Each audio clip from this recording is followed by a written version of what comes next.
कहानी की शुरुआत होती है और हमें मूवी का लीड कैरेक्टर थॉमस दिखाया जाता है। थॉमस जो कि एक पेंटर था और अपनी माँ के साथ रहता था। ऐसे ही एक दिन थॉमस को पता चलता है कि उसकी माँ का अफेयर चल रहा है जॉन नाम के एक आदमी के साथ। एक दिन जॉन उनके साथ रहने के लिए उनके घर आता है, लेकिन ये चीज थॉमस को बिल्कुल भी पसंद नहीं आती। इसलिए वो घर से निकल कर के अपने दोस्त डानो के क्लब में चला जाता है और यहीं से इसी क्लब से थॉमस की पूरी जिंदगी बदल जाती है, क्योंकि यहाँ पर थॉमस की नजर पड़ती है एक लड़की पर और पहली ही नजर में उसे उससे प्यार हो जाता है। थॉमस की किस्मत भी बहुत अच्छी थी, क्योंकि वो लड़की खुद थॉमस के पास आकर के पूछती है कि क्या तुम मेरे साथ डांस करोगे। जब थॉमस उसके साथ डांस कर रहा था तब वो लड़की अपना नाम बताती है, रिया। इसके बाद वो यहाँ से वापस चली जाती है। अगली सुबह थॉमस अपने दोस्त डानो के पास जाता है और उस लड़की का नंबर मांगता है, उसके बारे में पता करने की कोशिश करता है कि वो कहाँ से आई थी। लेकिन डानो कहता है कि मैं उसके बारे में कुछ भी नहीं जानता। लेकिन वो लड़की हर बार इस क्लब में आती है,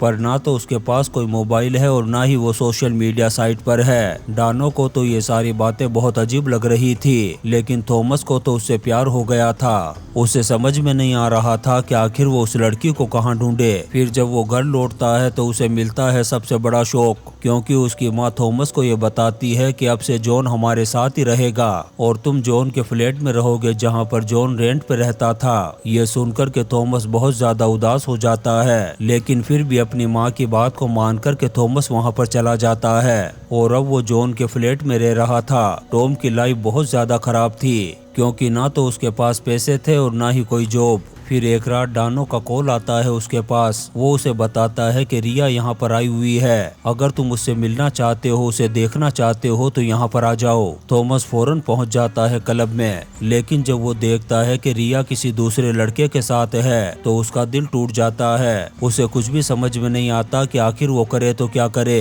वो वापस अपने फ्लैट लौटता है, तभी वो देखता है कि रिया उसके पीछे आ चुकी थी। रिया उसे कहती है कि मैं बस से ही तुम्हारा पीछा कर रही थी। थॉमस उससे पूछता है कि तुम्हारा बॉयफ्रेंड कहाँ गया जिसके साथ तुम थी। तब रिया इस बात का उसे बहुत ही अजीब तरीके से जवाब देती है। वो कहती है कि वो टेस्ट में बिल्कुल भी अच्छा नहीं था। थॉमस को उसकी ये बात बिल्कुल भी समझ में नहीं आती। फिर रिया थॉमस से कहती है कि क्या तुम मुझे अपने फ्लैट में नहीं बुलाओगे। ये सुनकर के वो उसे अपने फ्लैट में ले जाता है। थॉमस बहुत ज्यादा खुश था कि आज रिया उसके फ्लैट में रहने के लिए आई है। रिया थॉमस को समझाती है कि तुम मुझसे बिल्कुल भी मत डरना। टॉम को समझ में नहीं आ रहा था कि आखिर ये ऐसा क्यों कह रही है। टॉम सो जाता है, लेकिन आधी रात को जब उसकी आंख खुलती है तो वो देखता है कि रिया उसके हाथ से खून पी रही है। यहाँ पर हमें पता चलता है कि रिया कोई मामूली लड़की नहीं बल्कि खतरनाक वैम्पायर थी। थॉमस बुरी तरह से डर जाता है और यहीं से शुरू होता है इस कहानी का सबसे इंटरेस्टिंग मोड़।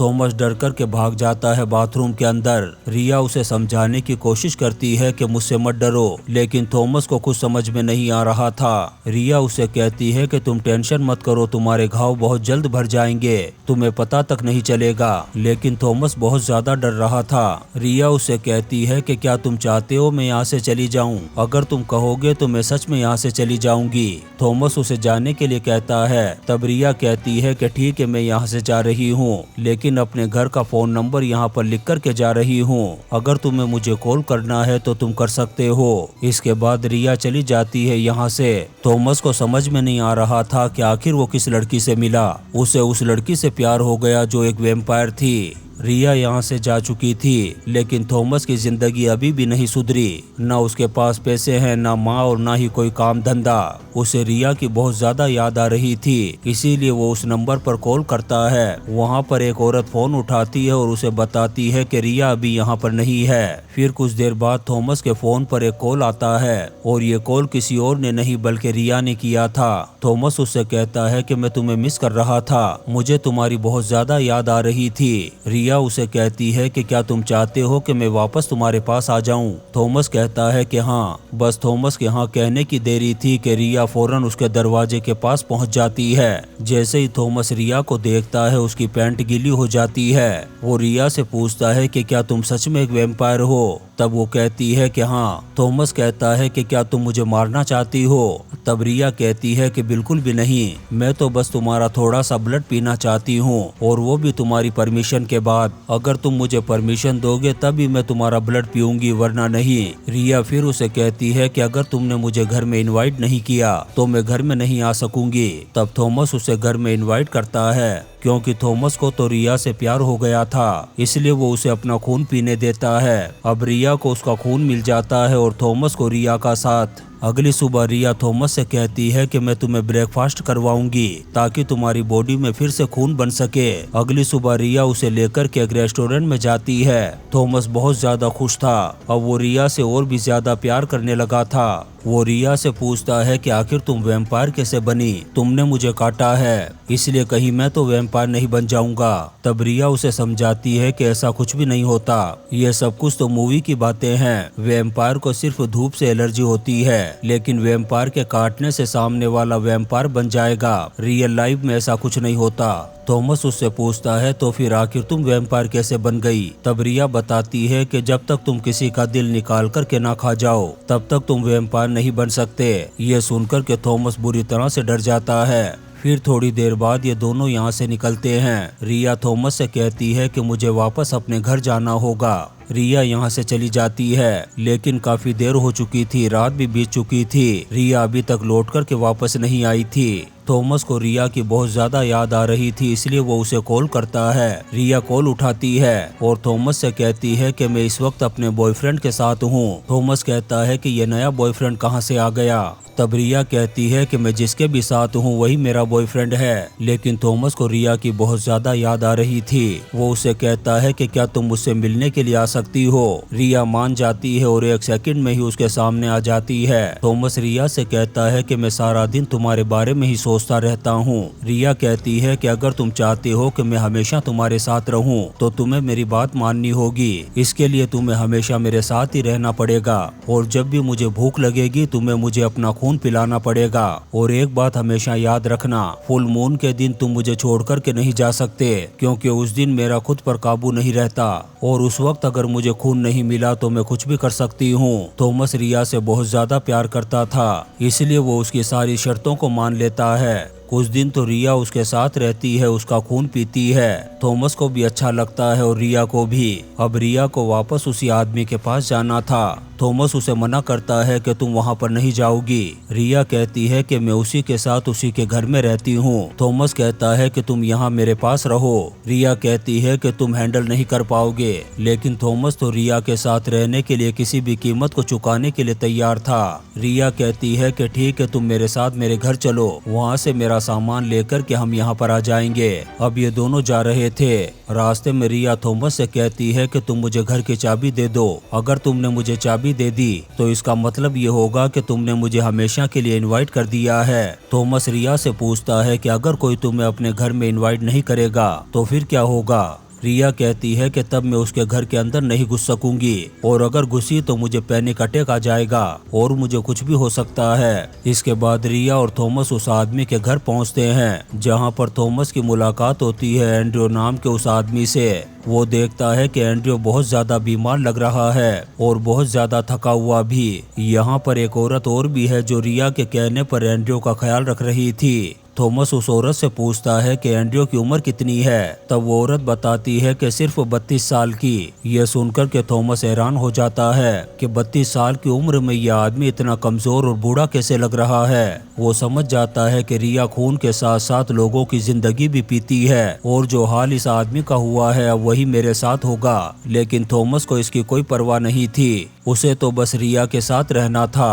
अब रिया और थॉमस ये दोनों साथ रहने लगते हैं। फिर एक दिन थॉमस रिया को लेकर के जाता है अपनी माँ और जॉन से मिलवाने के लिए अपनी माँ के घर पर। जब थॉमस की माँ रिया को देखती है तो वो उसे बहुत अजीब लग रही थी, क्योंकि रिया ना तो कुछ खा रही थी और ना ही कुछ पी रही थी। उसे क्या पता था कि रिया तो बस थॉमस का खून पीती है। थॉमस बहुत ज्यादा कमजोर हो चुका है, उसका वजन भी बहुत ज्यादा कम हो चुका था। कमजोरी की वजह से थॉमस की नाक से खून निकलता है। उसकी माँ और जॉन बहुत ज्यादा परेशान नजर आ रहे हैं, लेकिन खून देखकर कि अब रिया से कंट्रोल नहीं होता।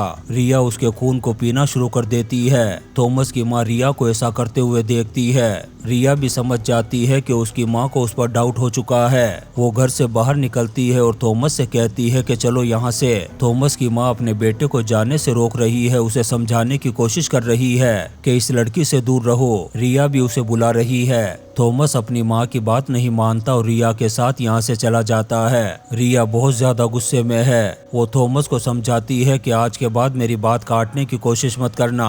मैं जो बोलूँ, जैसा बोलूँ उसी वक्त वैसा ही करना, वरना मैं तुम्हारे पिछवाड़े में रसिया का रॉकेट डालकर के ऊपर पहुंचा दूंगी। थॉमस को रिया की ये बात बहुत बुरी लगती है, लेकिन ये तो अभी सिर्फ शुरुआत थी। जब रात होती है, थॉमस देखता है कि रिया जोर जोर से चिल्ला रही थी। जब वो उसके पास जाता है तब वो बताती है कि मैंने महसूस किया है कि एंड्रयू अब इस दुनिया से जा चुका है। थॉमस रिया को समझाता है कि सब कुछ ठीक हो जाएगा। फिर वो उससे कहता है कि मैं तुमसे बहुत ज्यादा प्यार करता हूँ। तब रिया कहती है कि मैं तुमसे प्यार नहीं करती, तुम तो सिर्फ मेरा खाना हो। ये सुनकर के थॉमस को बहुत बुरा लगता है। अगली सुबह रिया को भूख लग रही है। वो थॉमस के पास आकर के कहती है कि मुझे तुम्हारा खून पीना है, लेकिन इस बार थॉमस मना कर देता है। रिया को बहुत ज्यादा गुस्सा आता है। वो चली जाती है यहाँ से। थॉमस डानो के क्लब में काम करता था। क्लब में वो रिया को देखता है जो किसी और लड़के के साथ थी। दरअसल रिया ये सब कुछ थॉमस को जलाने के लिए कर रही थी। वो ये बताना चाहती थी कि मैं किसी और लड़के का खून पीकर भी जिंदा रह सकती हूँ। थॉमस इस चीज को बर्दाश्त नहीं कर पाता। वो उस लड़के के पास जाता है और धुलाई कर देता है उसकी, लेकिन कुछ ही देर में वो खुद भी बेहोश हो जाता है, क्योंकि वो बहुत ज्यादा कमजोर हो चुका था। उसे हॉस्पिटल में एडमिट करवा दिया जाता है। हॉस्पिटल में थॉमस की माँ और जॉन आते हैं उससे मिलने के लिए। थॉमस की माँ अपने बेटे से कहती है कि तुम बहुत ज्यादा कमजोर हो चुके हो, इसलिए अब तुम मेरे साथ रहोगे, उस लड़की के पास कभी नहीं जाओगे। थॉमस की माँ अपने बेटे को अपने घर लेकर के आ जाती है। थॉमस की माँ तो अपने बेटे को अपने साथ रखना चाहती थी, लेकिन जॉन ऐसा बिल्कुल भी नहीं चाहता था। जॉन थॉमस की माँ को समझाने की कोशिश करता है, लेकिन वो उसकी बात नहीं मानती। तब वो फैसला करता है कि वो कुछ दिनों तक अपने फ्लैट में वापस जाकर के रहेगा। अगली सुबह जॉन उस फ्लैट में जा रहा है जहाँ पर पहले से ही रिया मौजूद थी। थॉमस को इस चीज का पता चल जाता है। वो जॉन को रोकने की बहुत कोशिश करता है, लेकिन जॉन उसकी बात नहीं मानता। रिया भी काफी दिनों से भूखी है, उससे कंट्रोल नहीं हो रहा। जॉन अपने फ्लैट में पहुंचता है और ये उसकी जिंदगी की सबसे बड़ी गलती थी। रिया जो भूख से बेहाल थी, जैसे ही वो जॉन को देखती है उसे मार डालती है। दूसरी तरफ थॉमस के घर में थॉमस को मालूम था कि जॉन की जान खतरे में है। वो अपनी माँ से कहता है कि मैं देख कर के आता हूँ जॉन को। जब वो जॉन के फ्लैट में जाता है तो वहाँ पर उसकी लाश पड़ी थी। वो समझ जाता है कि रिया ने जॉन का काम तमाम कर दिया है। जब थॉमस फ्लैट से बाहर निकलता है तो रिया बाहर ही खड़ी थी। वो थॉमस से कहती है कि मैंने कंट्रोल करने की बहुत कोशिश की, लेकिन नहीं कर पाई। रिया थॉमस से कहती है कि मैं अभी भी बहुत भूखी हूँ, इसलिए मुझे तुम्हारा खून पीना है। इतना कहने के बाद रिया हमला कर देती है थॉमस पर। थॉमस अपनी जान बचा कर के भागता है अपनी माँ के घर की तरफ। वो अपनी माँ को समझाता है कि आज फुल मून का दिन है, आज रिया अपने आप पर कंट्रोल नहीं कर पाएगी, क्योंकि वो कोई मामूली इंसान नहीं बल्कि एक खतरनाक वैम्पायर है। आज वो मेरा खून पी कर के रहेगी। थॉमस की माँ को अपने बेटे की बातों पर बिल्कुल भी यकीन नहीं होता। तभी वो अपनी आंखों से रिया को देखती है, लेकिन रिया इस घर में इनवाइटेड नहीं थी, इसलिए वो अंदर नहीं आ सकती। थॉमस की माँ पुलिस को कॉल कर देती है। इधर रिया भी बहुत ज्यादा गुस्से में है। वो चीख रही है, चिल्ला रही है। थॉमस अपनी माँ को समझाता है कि प्लीज उसके करीब मत जाना, लेकिन वो एक गलती कर देती है और विंडो के पास चली जाती है। रिया उसकी माँ के हाथ को पकड़ कर के उसे खींच लेती है विंडो से बाहर। फिर थॉमस की माँ को मार कर के चली जाती है वहाँ से। अगली सुबह जब पुलिस आती है तो उन्हें ऐसा लगता है कि थॉमस ने अपनी माँ को ही मार दिया। थॉमस पुलिस को सारी कहानी सुनाता है, रिया के बारे में भी बताता है, लेकिन किसी को भी थॉमस की बातों पर यकीन नहीं होता।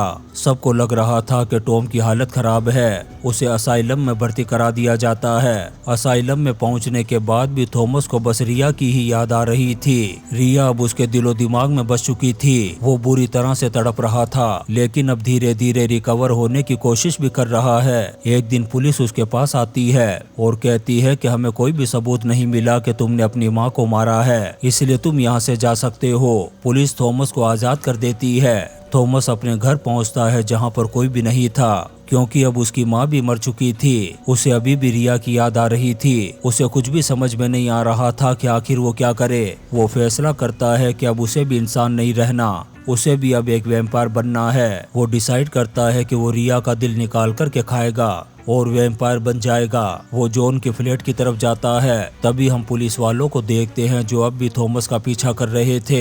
जब वो थॉमस के हाथ में चाकू देखते हैं तो बैकअप बुला लेते हैं। उन्हें क्या पता था कि आगे फ्लैट में क्या होने वाला है। जब वो फ्लैट में पहुंचता है तो ये देख कर के हैरान हो जाता है कि रिया का अगला शिकार कोई और नहीं बल्कि उसका दोस्त डानो है। ये देख कर के थॉमस का दिमाग खराब हो गया था। अब वो किसी भी कीमत पर रिया को मारना चाहता है। रिया भी इस चीज को समझ चुकी थी।